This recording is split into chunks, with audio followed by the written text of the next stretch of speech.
ಧುರಂಧರ್ ಅಸಲಿ ಸ್ಟೋರಿ. ಉಗ್ರರ ಜೊತೆಗೆ ಇದ್ದ ವೀರ ಭಾರತೀಯ ಯಾರೇ ಮೇಜರ್ ಮೋಹಿತ್ ಶರ್ಮಾ. ನಮಸ್ಕಾರ ಸ್ನೇಹಿತರೆ. ಮೇಜರ್ ಮೋಹಿತ್ ಶರ್ಮಾ ಸದ್ಯ ದೇಶಾದ್ಯಂತ ತೀವ್ರ ಸಂಚಲನಕ್ಕೆ ಕಾರಣವಾಗ್ತಿರೋ ಹೆಸರು. ಧುರಂಧರ್ ಸಿನಿಮಾ ಕಿಚ್ಚು ಹಚ್ಚಿಸ್ತಿದ್ದ ಹಾಗೆ ಮೋಹಿತ್ ಶರ್ಮಾ ಕುರಿತ ಚರ್ಚೆ, ಹೋರಾಟ ಮತ್ತೆ ಮುನ್ನೆಲೆಗೆ ಬಂದಿವೆ.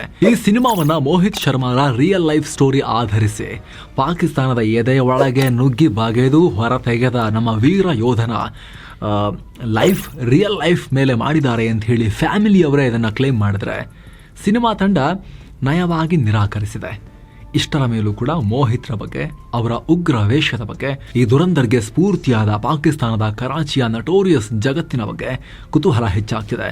ಹೀಗಾಗಿ ಈ ವರದಿಯಲ್ಲಿ ಈ ಕುರಿತು ಸಂಪೂರ್ಣವಾಗಿ ತಿಳ್ಕೊಳ್ತಾ ಹೋಗೋಣ. ಯಾರೇ ಮೋಹಿತ್ ಶರ್ಮಾ, ಏನಿದು ಧುರಂಧರ್, ಕರಾಚಿಯಲ್ಲಿ ನಡೆದಿದ್ದೇನು, ರಿಯಲಿ ಮೋಹಿತ್ ಶರ್ಮಾ ಆ ರೀತಿ ಉಗ್ರಗಾಮಿಗಳೊಂದಿಗೆ ಒಳಗೆ ಸೇರ್ಕೊಂಡು ಇನ್ಫಿಲ್ಟ್ರೇಟ್ ಮಾಡಿ ರಹಸ್ಯ ಕಾರ್ಯಾಚರಣೆ ಮಾಡಿಬಿಟ್ರ, ಈ ಬಗ್ಗೆ ಇರೋ ಬೆಚ್ಚಿ ಬೀಳಿಸೋ ದಾಖಲೆಗಳೇನು, ಎಲ್ಲವನ್ನ ನಿಮಗೆ ಎಕ್ಸ್ಪ್ಲೇನ್ ಮಾಡ್ತಾ ಹೋಗ್ತೀವಿ. ಕಡೆ ತನಕ ಮಿಸ್ ಮಾಡಿದೆ ನೋಡಿ ಸ್ನೇಹಿತರೆ. ಹಾಗೆ ಎಲ್ಲ ಮೆಂಬರ್ ಓನ್ಲಿ ವಿಡಿಯೋಸ್ ಅನ್ನ ನೀವು ಕೂಡ ನೋಡೋಕೆ ವಿಡಿಯೋ ಕೆಳಗಿರೋ ಜಾಯಿನ್ ಬಟನ್ ಮೂಲಕ ಮಸ್ತ್ ಮಗ ಪ್ರೀಮಿಯಂ ಮೆಂಬರ್ಶಿಪ್ ಫ್ಯಾಮಿಲಿಯನ್ನ ಸೇರ್ಬೋದು. ಹಾಗೆ ಸ್ನೇಹಿತರೆ, 7 Sails ಟೂರಿಸಂನವರ ನೆಕ್ಸ್ಟ್ ಟ್ರಿಪ್ ಶಿರ್ಡಿ, ಸಾಯಿಬಾಬಾ, ನಾಶಿಕ್, ತ್ರಯಂಬಕೇಶ್ವರ ಎಲ್ಲ ಹೋಗೋದಿರುತ್ತೆ. ಸಂಪೂರ್ಣ ಮಾಹಿತಿ ಇಲ್ಲಿದೆ, ಪ್ರೈಸ್ ಕೂಡ. ಸ್ಕ್ರೀನ್ ಶಾಟ್ ತಗೊಳ್ಳಿ, ಆಸಕ್ತರು ಕಾಲ್ ಮಾಡಿ. ರಣವೀರ್ ಸಿಂಗ್ ನಟನೆಯ ಧುರಂಧರ್ ಸಿನಿಮಾ ಬಗ್ಗೆ ನೀವು ಕೇಳಿರ್ಬೋದು, ನೋಡು ಕೂಡ ಇರ್ಬೋದು. ಆರಂಭದಿಂದಲೂ ವಿವಾದ ಮಾಡಿಕೊಂಡಿದ್ದ ಈ ಸಿನಿಮಾ ಇತ್ತೀಚೆಗೆ ಕೋರ್ಟ್ ಕಟಕಟೆಗೂ ಹೋಗಿದೆ. ಕರಾಚಿಯಲ್ಲಿರೋ ಉಗ್ರರು ಮತ್ತು ಅದರ ವಿರುದ್ಧ ನಡೆದ ರಹಸ್ಯ ಕಾರ್ಯಾಚರಣೆ ಬಗ್ಗೆ ಸಿನಿಮಾ ಮಾಡಿದ್ದೀವಿ ಅಂತ ಸಿನಿಮಾ ಟೀಮ್ ಹೇಳ್ಕೊಂಡಿತ್ತು. ಆದರೆ ಆ ಸಿನಿಮಾದಲ್ಲಿ ಅಶೋಕ ಚಕ್ರ ಪುರಸ್ಕೃತ ಮೇಜರ್ ಮೋಹಿತ್ ಶರ್ಮಾ ಅವರ ಜೀವನವನ್ನ ಇನ್ಸ್ಪಿರೇಷನ್ ತಗೊಳ್ಳಲಾಗಿದೆ ಅಂತ ಕುಟುಂಬ ಕೋರ್ಟ್ಗೆ ಹೋಗಿತ್ತು. ದಿಲ್ಲಿ ಹೈಕೋರ್ಟ್ಗೆ ಚಿತ್ರದ ರಿಲೀಸ್ಗೆ ತಡೆ ಕೋರಿ ಅರ್ಜಿ ಕೂಡ ಹಾಕಿದ್ರು. ಫಿಲ್ಮ್ ಮಾಡಿದವರು ನಮ್ಮ ಅನುಮತಿಯನ್ನು ಪಡೆದಿಲ್ಲ, ನಮ್ಮ ಹತ್ರ ಮಾತಾಡೇ ಇಲ್ಲ, ಡಿಸ್ಕಷನ್ನೇ ಮಾಡಿಲ್ಲ ಅಂಥೇಳಿ ಇದರ ಬಗ್ಗೆ ಕೋರ್ಟ್ನಲ್ಲಿ ವಿಚಾರಣೆ ಕೂಡ ನಡೆದಿದೆ. ಸ್ನೇಹಿತರೆ, ಎಲ್ಲರ ಗಮನ ಸೆಳೀತಾ ಇರೋದು ಅಥವಾ ಎಲ್ಲರೂ ಈ ಸಿನಿಮಾದ ಹೀರೋ ಅಂತ ಅಂದ್ಕೊಂಡಿರೋದು ಮೇಜರ್ ಮೋಹಿತ್ ಶರ್ಮಾ ಅವರನ್ನೇ. ಇಲ್ಲಿ ಈ ವಿವಾದದ ಸಂಪೂರ್ಣ ಚಿತ್ರಣ ನಮಗೆ ಅರ್ಥ ಆಗಬೇಕು ಅಂದರೆ ನಾವು ನಮ್ಮ ಮೋಹಿತ್ ಶರ್ಮಾ ಅವರ ಸಾಹಸಗಾಥೆಯನ್ನು ತಿಳ್ಕೋಬೇಕು. ಮೋಹಿತ್ ಶರ್ಮಾ ಭಾರತದ ರಕ್ಷಣೆಗೆ 31ನೇ ವಯಸ್ಸಲ್ಲೇ ಉಗ್ರರ ವಿರುದ್ಧ ಹೋರಾಡಿ ಪ್ರಾಣ ಕೊಟ್ಟ ವೀರ. ಹಾಗಂತ ಹೋರಾಡಿ ಹಾಗೆ ಪ್ರಾಣ ಕೊಟ್ಟು ಬಂದರು ಅಂತಲ್ಲ, ಉಗ್ರರ ಎದೆಯ ಒಳಗೆ ನುಗ್ಗಿ ಭೀತಿಯನ್ನು ಹುಟ್ಟಿಸಿದ್ರು ಅವರಿಗೆ. ಇವರ ಜರ್ನಿ ಶುರುವಾಗೋದು ಜನವರಿ 13, 1978ರಲ್ಲಿ ಹರಿಯಾಣದ ರೋಹ್ಟಕ್ನಲ್ಲಿ ರಾಜೇಂದ್ರ ಪ್ರಸಾದ್ ಮತ್ತು ಸುಶೀಲಾ ದಂಪತಿಯ 2ನೇ ಮಗನಾಗಿ ಜನಿಸಿದ್ರು ಮೋಹಿತ್. 1995ರಲ್ಲಿ ಗಾಜಿಯಾಬಾದ್ನ ದಿಲ್ಲಿ ಪಬ್ಲಿಕ್ ಸ್ಕೂಲ್ನಲ್ಲಿ ತಮ್ಮ PUC ಮುಗಿಸಿದ್ರು. ಬಳಿಕ ನ್ಯಾಷನಲ್ ಡಿಫೆನ್ಸ್ ಅಕಾಡೆಮಿ NDA ಪರೀಕ್ಷೆ ಬರೆದ್ರು. ಇದರೊಂದಿಗೆ ಮಹಾರಾಷ್ಟ್ರದ ಶೇಗಾವ್ನ ಸಂತ ಗಜಾನನ ಮಹಾರಾಜ್ ಕಾಲೇಜಿನಲ್ಲಿ ಇಂಜಿನಿಯರಿಂಗ್ಗೆ ಅಡ್ಮಿಷನ್ ಪಡ್ಕೊಂಡ್ರು. NDA ಎಕ್ಸಾಮ್ನಲ್ಲಿ ಪಾಸ್ ಆಗಿದ್ದ ಮೋಹಿತ್ ಶರ್ಮಾ 5 ದಿನಗಳ ಕಠಿಣ SSB ಸೆಲೆಕ್ಷನ್ ಪ್ರೋಸೆಸ್ ಮುಗಿಸಿ ಅದೇ ವರ್ಷ ನ್ಯಾಷನಲ್ ಡಿಫೆನ್ಸ್ ಅಕಾಡೆಮಿ ಟ್ರೈನಿಂಗ್ ಸೇರಿಕೊಂಡ್ರು. 3 ವರ್ಷದ ಸೇನಾ ತರಬೇತಿ ಮುಗಿಸಿ 1998ರಲ್ಲಿ ಇಂಡಿಯನ್ ಮಿಲಿಟರಿ ಅಕಾಡೆಮಿಯ ಬೆಟಾಲಿಯನ್ ಕೆಡೆಟ್ ಸೇವೆಗೆ ನಿಯೋಜನೆ ಆದರು. ಮುಂದೆ ಇಂಡಿಯನ್ ಮಿಲಿಟರಿ ಅಕಾಡೆಮಿಯಲ್ಲೂ ಟ್ರೈನಿಂಗ್ ಮುಗಿಸಿ ಡಿಸೆಂಬರ್ 11, 1999ರಲ್ಲಿ ಮದ್ರಾಸ್ ರೆಜಿಮೆಂಟ್ನ 5th ಬೆಟಾಲಿಯನ್ಗೆ ಲೆಫ್ಟಿನೆಂಟ್ ಆಗಿ ಕೆಲಸ ಶುರು ಮಾಡಿದ್ರು.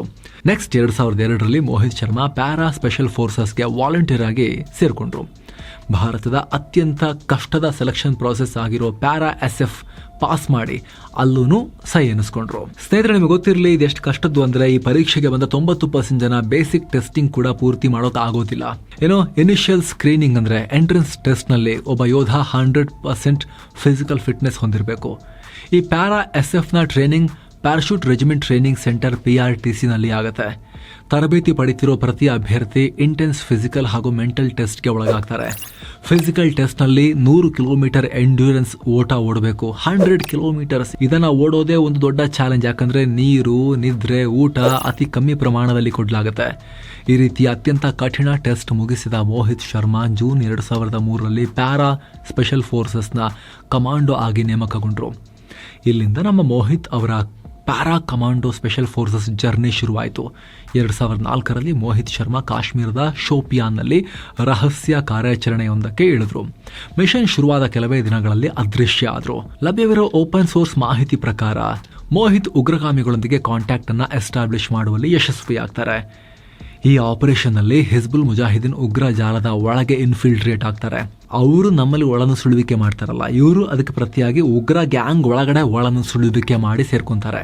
ಅಬು ತೊರಾರ ಹಾಗೂ ಅಬು ಸಬ್ಜಾರ್ ಅನ್ನೋ ಉಗ್ರ ಕ್ರಿಮಿಗಳನ್ನ ಮೇಲಕ್ಕೆ ಕಳಿಸೋಕೆ ಪ್ಲಾನ್ ಆಗಿರುತ್ತೆ. ಅವರಿಗೆ ವಿಶ್ವಾಸ ಬರಲಿ ಅಂತ ಮೋಹಿತ್ ಶರ್ಮಾ, ನನ್ನ ಸಹೋದರನ ಹತ್ಯೆ ಆಗಿದೆ, ನಾನು ಭಾರತೀಯ ಸೇನಾ ಚೆಕ್ ಪೋಸ್ಟ್ ಮೇಲೆ ದಾಳಿ ಮಾಡಿ ಸಹೋದರನ ಸಾವಿಗೆ ಸೇಡು ತೀರಿಸ್ಕೊಳ್ಬೇಕು ಅಂತ ಉಗ್ರರಿಗೆ ಸ್ಟೋರಿ ಹೇಳಿದ್ರು. ತಮ್ಮ ಮೋಹಿತ್ ಶರ್ಮಾ ಹೆಸರನ್ನ ಕೂಡ ಚೇಂಜ್ ಮಾಡಿ ಇಫ್ತಿಕಾರ್ ಭಾಟ್ ಅಂತ ಹೇಳಿ ಮಾಡ್ಕೊಂಡಿದ್ರು. ಗುರುತು ಸಿಗಬಾರ್ದು ಅಂತ ಹೇಳಿ ಉದ್ದುದ್ದ ಗಡ್ಡ ಬಿಟ್ರು. ಲೋಕಲ್ ಕಾಶ್ಮೀರಿ ರೀತಿ ಬಟ್ಟೆಯನ್ನು ಚೇಂಜ್ ಮಾಡಿಕೊಂಡ್ರು. ಹಾಗೆ ಉಗ್ರರ ಬಳಿ ಹೋಗಿ ಹೇಳ್ತಾ ಇದ್ರು, ನಾನು ದಾಳಿ ಮಾಡೋಕೆ ಎಲ್ಲ ತಯಾರಿ ಮಾಡ್ಕೊಂಡಿದ್ದೀನಿ, ನಾನು ನಂಬಿ ಅಂಥೇಳಿ. ಅವ್ರನ್ನ ನಂಬಿಸಿ ಅವರಿಗೆ ಕೈಯಿಂದ ಬಿಡಿಸಿರೋ ಒಂದು ಮ್ಯಾಪನ್ನು ಕೂಡ ತೋರಿಸಿದ್ರು. ಸಹೋದರನ ಹತ್ಯೆಗೆ ಸೇಡು ತೀರಿಸಿಕೊಳ್ಳೋ ತನಕ ಎಲ್ಲಿಗೂ ಹೋಗಲ್ಲ, ದಾಳಿ ಮಾಡಿದ ಬಳಿಕವೇ ಮನೆಗೆ ಹೋಗ್ತೀನಿ ಅಂದರು. ಅಷ್ಟೊತ್ತಿಗೆ ಹಿಜ್ಬುಲ್ ಉಗ್ರರು ರಿಕ್ರೂಟ್ ಮಾಡೋಕೆ ಜನರನ್ನ ಹುಡುಕ್ತಾ ಇದ್ರು. ಸೊ ಮೋಹಿತ್ ಶರ್ಮಾ ಮಾತಿಗೆ ಮರಳಾದ ಉಗ್ರರು ಒಳ್ಳೆ ಕ್ಯಾಂಡಿಡೇಟ್ ನೋಡ್ರಿ ಅಂತ ಹೇಳಿ ಅವ್ರನ್ನ ಕರ್ಕೊಂಡು ಹೋದ್ರು. ಗ್ರೆನೇಡ್ಗಳನ್ನು ಕೂಡ ಕೊಟ್ಟರು. ಹೀಗೆ ಸರಿಯಾದ ಟೈಮ್ಗೆ ವೇಟ್ ಮಾಡ್ತಿದ್ದ ಮೋಹಿತ್ ಶರ್ಮಾ ಇಬ್ಬರು ಹಿಜ್ಬುಲ್ ಉಗ್ರಗಾಮಿಗಳನ್ನು ಹೊಡೆದುರುಳಿಸ್ತಾರೆ. ಈ ಆಪರೇಷನ್ ಬಳಿಕ ಮೋಹಿತ್ ಶರ್ಮಾರನ್ನ ಸೇನೆ ಮೇಜರ್ ಆಗಿ ಪ್ರಮೋಟ್ ಮಾಡುತ್ತೆ. ಹಿಜ್ಬುಲ್ ಉಗ್ರರ ವಿರುದ್ಧ ನಡೆಸಿದ ಆಪರೇಷನ್ಗಾಗಿ ಸೇನಾ ಮೆಡಲ್ ನೀಡಿ ಗೌರವಿಸುತ್ತೆ. ಪ್ಯಾರಾ ಕಮಾಂಡೋ ಆಗಿ ನಡೆಸಿದ ಆಪರೇಷನ್ ಬಳಿಕ ಇವರನ್ನ ಸೇನೆ 2005-06ರಲ್ಲಿ ಬೆಳಗಾವಿಯ ಮರಾಠ ರೆಜಿಮೆಂಟ್ನಲ್ಲಿ ಕಮಾಂಡೋ ತರಬೇತಿ ಕೊಡೋಕೆ ನಿಯೋಜನೆ ಮಾಡಿರುತ್ತೆ. ಆದರೆ ಕೆಲವರಿಗೆ ಹಾಗೆ ಅವರಿಗೆ ಈ ಥರ ಬಂದು ಟ್ರೈನಿಂಗ್ ಸೆಂಟ್ರಲ್ಲಿ ಟ್ರೈನರ್ ಆಗಿರೋದು ಅವೆಲ್ಲ ಹಿಡಿಸಲ್ಲ, ಸೂಟ್ ಆಗಲ್ಲ. ಅವ್ರು ಯಾವಾಗಲೂ ಕೂಡ ಆ್ಯಕ್ಷನಲ್ಲಿರಬೇಕು. ಸೊ 2008ರಲ್ಲಿ ಮೋಹಿತ್ ಶರ್ಮಾ ವಾಪಸ್ ಕಾಶ್ಮೀರಕ್ಕೆ ಮರಳ್ತಾರೆ. 2009ರಲ್ಲಿ ಕುಪ್ವಾರದ ಕಾಡಲ್ಲಿ ಉಗ್ರರ ವಿರುದ್ಧ ಕಾರ್ಯಾಚರಣೆಯಲ್ಲಿ ಇಬ್ಬರು ಉಗ್ರಗಾಮಿಗಳನ್ನು ಮೇಲಕ್ಕೆ ಕಳಿಸಿ ತಮ್ಮ ಸಹ ಮಿತ್ರರನ್ನ ಕಾಪಾಡೋ ವೇಳೆ ಎದೆಗೆ ಗುಂಡನ್ನು ತಿಂತಾರೆ, ವೀರ ಮರಣವನ್ನು ಹೊಂತಾರೆ. ಇದು ಮೋಹಿತ್ ಶರ್ಮಾರ ಬಗ್ಗೆ ಇರೋ ಓಪನ್ ಸೋರ್ಸ್ ಇನ್ಫಾರ್ಮೇಶನ್. ಇನ್ನು ಸ್ನೇಹಿತರೆ, ದುರಂಧರ್ ಸಿನಿಮಾ ಬಗ್ಗೆ ಕೂಡ ಸ್ವಲ್ಪ ನಾವು ನೋಡೋಣ. ಇದರಲ್ಲಿ ಮುಖ್ಯವಾಗಿ ಲಿಯರಿ ಕರಾಚಿಯಲ್ಲಿರೋ ಒಂದು ಪ್ರಮುಖ ಏರಿಯಾ, ಅದ್ರ ಬಗ್ಗೆ ಬಹಳ ಇದೆ. 18-19ನೇ ಶತಮಾನದಲ್ಲಿ ಸಿಂಧಿ ಮೀನುಗಾರರು ಹಾಗೂ ಬಲೂಚಿ ಅಲೆಮಾರಿಗಳು, ಇವ್ರನ್ನ ಪವನ್ಸ್ ಅಂತ ಕರೀತಾರೆ, ಅವರಲ್ಲಿ ಬಂದು ಸೆಟಲ್ ಆಗಿದ್ರು. ಪಾಕಿಸ್ತಾನದಿಂದ ಲಿಯರಿ ನದಿ ಬಂದು ಅರೇಬಿಯನ್ ಸಮುದ್ರ ಸೇರುವಂತಹ ತಟದ ಮೇಲೆ ನಗರ ಹುಟ್ಟಿದ್ರಿಂದ ಲಿಯರಿ ಅಂತ ಕರೀತಾರೆ. ಅಲ್ಲಿಂದ ಮುಂದೆ ಬ್ರಿಟಿಷರು ಇಲ್ಲಿ ತಮ್ಮ ಆಡಳಿತವನ್ನು ಶುರು ಮಾಡಿ ಕರಾಚಿ ಬಂದರನ್ನ ಜಾಸ್ತಿ ಅವರು ಯೂಸ್ ಮಾಡೋಕೆ ಶುರು ಮಾಡ್ತಾರಲ್ಲ. ಮುಂದೆ ಕರಾಚಿ ಟ್ರೇಡ್ ಹಬ್ ಆಗಿ ಬೆಳೆಯುತ್ತೆ. ಇಲ್ಲಿಗೆ ಕೆಲಸ ಅರಸಿಕೊಂಡು ತುಂಬ ಜನ ಬಲೂಚಿಗಳು ಬಂದು ನೆಲೆಸ್ಕೊಳ್ತಾರೆ. ಆಮೇಲೆ ಸ್ವಾತಂತ್ರ್ಯ ಬಂದು ಭಾರತ ಇಬ್ಬಾಗಾಗಿ ಪಾಕಿಸ್ತಾನ ಬೇರ್ಪಡುತ್ತೆ. ಅಲ್ಲಿಂದ ಮುಂದೆ ಕರಾಚಿ ಇಂಪ್ರೂವ್ ಆದ ಹಾಗೆ ಅಲ್ಲಿ ಎಕನಾಮಿಕ್ ಆಕ್ಟಿವಿಟಿ ಕೂಡ ಗ್ರೋ ಆಗುತ್ತೆ. ಹಾಗೆ ಈ ಲಿಯರಿ ಕೂಡ ಪಾಕಿಸ್ತಾನದ ಫುಟ್ಬಾಲ್ ಹಾಗೂ ಬಾಕ್ಸಿಂಗ್ ಹಬ್ ಆಗಿ ಖ್ಯಾತಿಯನ್ನು ಗಳಿಸ್ತು. ಅವ್ರ ಮಟ್ಟಿಗೆ, ಪಾಕಿಸ್ತಾನದ ಮಟ್ಟಿಗೆ. ಪಾಕ್ ನ್ಯಾಷನಲ್ ಟೀಮ್ನ ಸುಮಾರು ಜನ ಫುಟ್ಬಾಲ್ ಆಟಗಾರರು ಲಿಯರಿಯಿಂದಲೇ ಹೋದವರಿದ್ರು. ಜೊತೆಗೆ ಪಾಕ್ನ ಮೊದಲ ಬಾಕ್ಸಿಂಗ್ ಒಲಿಂಪಿಕ್ ಮೆಡಲ್ ತಂದುಕೊಟ್ಟಿದ್ದ ಸೈಯದ್ ಹುಸೇನ್ ಶಾ ಇದೇ ಜಾಗದವರು. ಇದು ಈ ಜಾಗದ ಒಂದು ಮುಖ. ಆದರೆ ಕರಾಚಿ ಸಿಟಿಯ ಈ ಭಾಗಕ್ಕೆ ಇನ್ನೊಂದು ಫೇಸ್ ಕೂಡ ಇದೆ. ಒಂದು ಕಡೆ ಸಾಮಾನ್ಯ ಜನ ಕರಾಚಿ ಬಂದರಿನಲ್ಲಿ ಕೆಲಸ ಮಾಡ್ತಾ ಇದ್ರೆ, ಇನ್ನೊಂದು ಕಡೆ ನಶಾ ಜಾಲದಿಂದ ಹುಟ್ಟಿದ ಗ್ಯಾಂಗ್ಗಳು ಈ ನಗರವನ್ನ ನರಕ ಮಾಡಿದ್ರು. ಹಾಗೆ ನೋಡಿದ್ರೆ 1960ರಿಂದಲೂ ಇಲ್ಲಿ ಮೆಲ್ಲಗೆ ಗ್ಯಾಂಗ್ ವಾರ್ ಶುರುವಾಗಿತ್ತು. ಪೋರ್ಟ್ ಇಂದಾಗಿ ಕರಾಚಿಗೆ ಒಳ್ಳೆ ಆದಾಯನೂ ಬರ್ತಾ ಇತ್ತು. ಆರ್ಥಿಕತೆ ಸ್ವಲ್ಪ ಚಿಗುರುತು. ತಕ್ಷಣ ಮಾದಕ ವಸ್ತುಗಳ ಡಿಮಾಂಡ್ ಕೂಡ ಹೆಚ್ಚಾಯಿತು. ಒಂಥರ ಪ್ಯಾರಲಲ್ ಎಕಾನಮಿನೇ ಕ್ರಿಯೇಟ್ ಆಯಿತು. ಇದನ್ನ ಕಂಟ್ರೋಲ್ ಮಾಡೋಕೆ ಹಲವು ಗ್ಯಾಂಗ್ಗಳು ಹುಡ್ಕೊಂಡ್ವು. ಮೊದಲು ಈ ಕಥೆಯಲ್ಲಿ ನಬಿ ಬಕ್ಷ್ ಅಲಿಯಾಸ್ ಕಾಲಾನಾಗ್ ಅನ್ನೋನು 1960ರಲ್ಲಿ ಈ ಜಾಲವನ್ನ ಕಂಟ್ರೋಲ್ ಮಾಡೋಕೆ ಶುರು ಮಾಡ್ದ. ಅಫ್ಘಾನಿಸ್ತಾನದಿಂದ ಈತ ಕರಾಚಿಗೆ ಮಾದಕ ವಸ್ತುವನ್ನ ತರಿಸ್ಕೊಂಡು ಇಲ್ಲಿ ಅದರ ವ್ಯಾಪಾರ ಮಾಡ್ದ. ಮುಂದೆ ಕಾಲಾನಾಗ್ನ ಗ್ಯಾಂಗ್ಗೆ ಶೇರು ಹಾಗೂ ದಾದಲ್ ಅನ್ನೋ ಇಬ್ರು ಸಹೋದರರು ಸೇರ್ಕೊಳ್ತಾರೆ.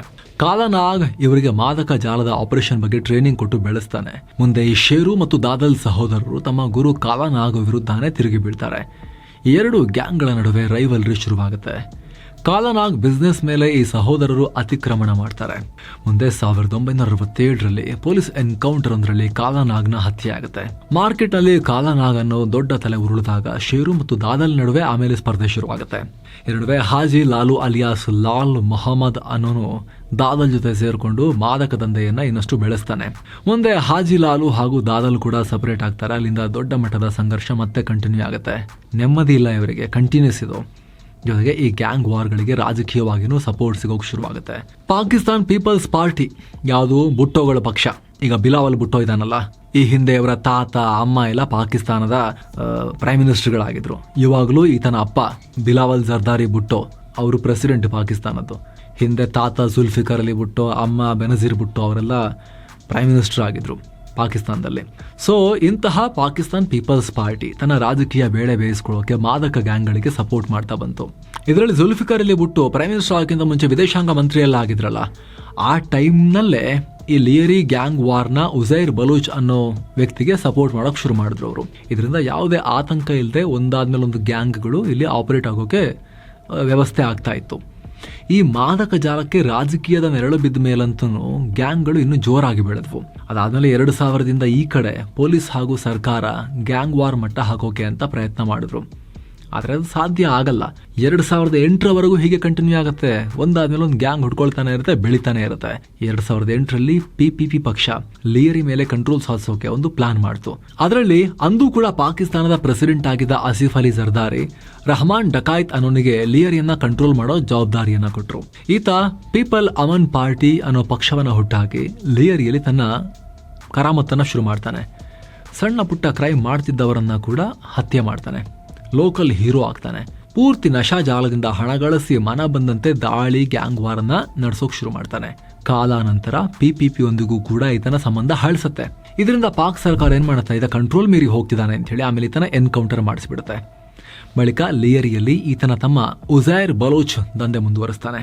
ಪರಿಸ್ಥಿತಿ ಅಗೇನ್ ಪಾಕ್ ಸರ್ಕಾರದ ಕೈಯಿಂದ ಮತ್ತೆ ಹೊರಗೆ ಜಾರತ್ತೆ.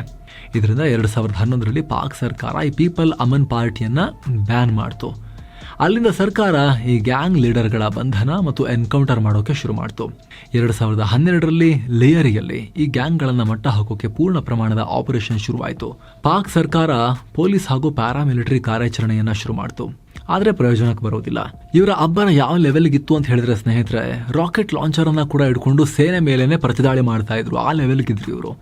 ಇಡೀ ಕರಾಚಿಯನ್ನ ಕಂಟ್ರೋಲಿಗೆ ತಗೊಳ್ಳೋ ಮಟ್ಟಕ್ಕೆ ಬೆಳೆದು ಬಿಟ್ಟಿದ್ರು. ಇದಕ್ಕೆ ಉಜೈರ್ ಬಲೋಚ್ ತಂಡ ಸರ್ಕಾರಕ್ಕೆ ಪ್ರತಿಕ್ರಿಯೆ ಕೊಡ್ತಾ RPG, ಹ್ಯಾಂಡ್ ಗ್ರೆನೇಡ್, ಹೆವಿ ಗನ್ಗಳನ್ನು ಬಳಸಿ ಯುದ್ಧ ಮಾಡೋ ರೀತಿ ಪ್ರತಿರೋಧವನ್ನು ತೋರ್ತಾ ಇದ್ರು ಸೇನಾ ಕಾರ್ಯಾಚರಣೆಗಳಿಗೆ.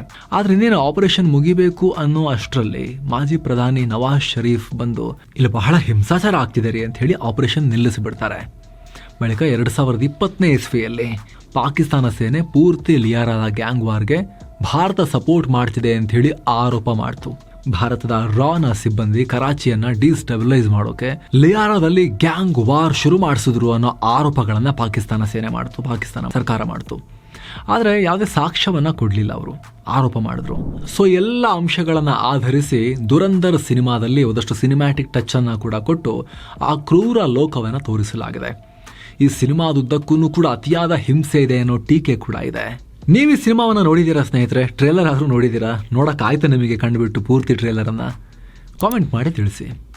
ಹಾಗೆ ಮೋಹಿತ್ ಶರ್ಮಾ ಅವರ ಸ್ಟೋರಿ ನೋಡಿದ್ಮೇಲೆ ನಿಮಗೆ ಏನನ್ನಿಸ್ತು ಅದನ್ನು ಕೂಡ ತಿಳಿಸಿ. Thank you so much. ಆಗಲೇ ಹೇಳಿದ ಮಸ್ಮಗ ಪ್ರೀಮಿಯಂ ಮೆಂಬರ್ಶಿಪ್ನಲ್ಲಿ ಆಸಕ್ತಿ ಇರೋರು ವಿಡಿಯೋ ಕೆಳಗಿರೋ ಜಾಯಿನ್ ಬಟನ್ ಮೂಲಕ ಅದಕ್ಕೆ ಸೇರಬಹುದು. ಆನಂತರ ಎಲ್ಲ ಮೆಂಬರ್ ಓನ್ಲಿ ವೀಡಿಯೋಸನ್ನು ನೋಡೋಕೆ ಶುರು ಮಾಡ್ಬೋದು. Thank you so much. ಮತ್ತೆ ಭೇಟಿ ಆಗ್ತಿರೋಣ. ನಮಸ್ತೆ.